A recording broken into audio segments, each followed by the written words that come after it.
तीळ शेंगदाणा वडी बनवण्यासाठी लागणारं साहित्य: अर्धा कप शेंगदाणे, अर्धा कप पांढरे तीळ, 1 कप गूळ, पाणी, वेलची पूड, 2 चिमटी जायफळ पूड, 1 चमचा साजूक तूप, पिस्त्याचे काप.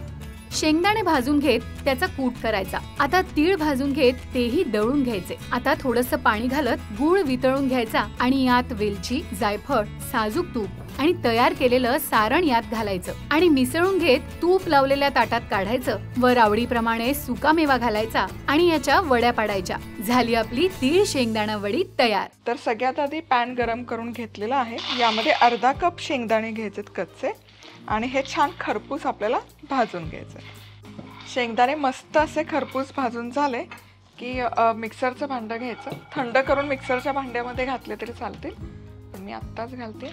टर्फला मी काढत नाही शेंगदाण्याची, टर्फला सकटच वापरते. जर तुम्हाला हवं असेल तर तुम्ही टर्फल काढून मग शेंगदाणे वापरू शकता. आता याच पॅनमध्ये समप्रमाणामध्ये आपण पांढरे तीळ घेतोय. म्हणजे अर्धा कप शेंगदाणे आहेत तर अर्धा कप पांढरे तीळ आणि हे पण छान खमंग खरपूस असे भाजून घ्यायचे. एक 4 ते 5 मिनिटं मध्यम आचेवर छान हे भाजून घेतलेले आहेत आणि एकसारखा सोनेरी रंग आलेला आहे. आता गॅस बंद करूयात आणि हे हलकेसे तीळ थंड करून घ्यायचे. आत्ता मी काढून नाही घेते, तव्यामध्येच ठेवते. आता सगळ्यात आधी काय करायचं, शेंगदाणे आहेत याचा कूट करून घ्यायचा. खूप बारीक नाही करायचं.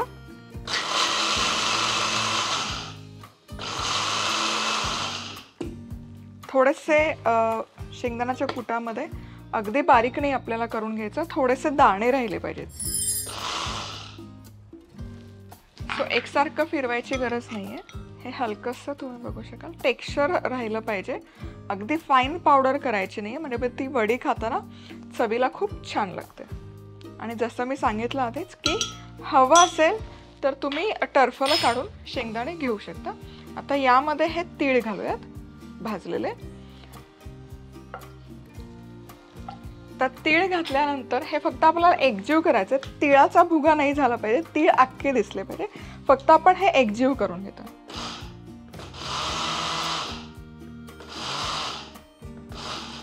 खूप फिरवायची गरज नाहीये, जस्ट एकदा दोनदा पल्स दिला ते पुरेसं आहे. आता वडी बनवण्यासाठी आपल्याला पाक बनवायचा आहे. तर इथे 1 कप गूळ मी घेतला.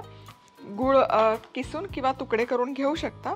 यामध्ये अगदी 1 चमचा पाणी घालायचं. 1 चमचाच्या वर पाणी घालायचं नाहीये.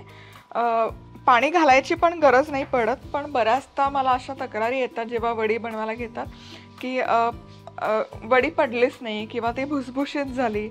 सो ते टाळण्यासाठी म्हणून मग मी इथे 1 चमचाभर फक्त पाण्याचा वापर करते.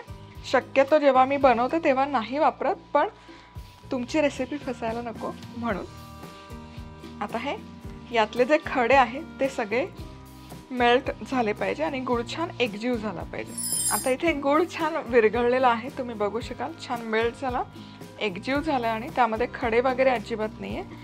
आता या स्टेजला काय करायचं, यामध्ये घालायचं वेलची पूड. खूप ओव्हरकुक नाही करायचं इथून पुढे. आणि त्याचसोबत गूळ आहे तर जायफळ आणि गूळ हे कॉम्बिनेशन खूप छान लागतं. फक्त 2 चिमूटभर आपल्याला जायफळ वापरायचे, त्यापेक्षा जास्त नाही. मस्त ते तो जो सुवास येतो ना गुळामध्ये जायफळ आणि वेलची घातल्याचा, आहा क्या बात आहे. यामध्ये आता आपण घालतो 1 चमचाभर साजूक तूप. मिक्स करूया. आता हे सगळं छान असं एकजीव झालं की गॅस बंद करायचा. गॅस चालू नाही ठेवायचा, कारण गॅसची हीट आहे तेवढी इनफ पडते.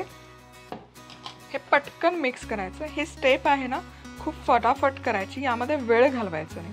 आणि इथे मी साईडला आहे ना ट्रे तयार ठेवला आहे, थाळी पण वापरू शकता, जो मी व्यवस्थित तूप लावून छान असा भरपूर तूप लावून ग्रीस करून घेतला. ट्रेच्या ऐवजी ताट पण तुम्ही वापरू शकता आणि ताटमध्ये पण या वड्या छान होतात. आणि यामध्ये हे सगळं मिश्रण घालूयात. आणि ही प्रोसेस खूप फास्ट करायची आहे गूळ सेटल व्हायच्या आत, कारण गूळ जर सेटल झाला तर मग हे थापलं नाही जात आणि वड्या नाही पडत. हे छान असं एकसारखं स्प्रेड करूया. साधारण 1 इंच थिकनेस मी ठेवते. सो ही वडी छान अशी थापत आली की यावर हलकेसे पिस्त्याचे काप मी घालते, दिसायला छान दिसतं म्हणून. किंवा सुकं किसलेलं खोबरं पण छान दिसतं या वडीला, तेही घालू शकता तुम्ही.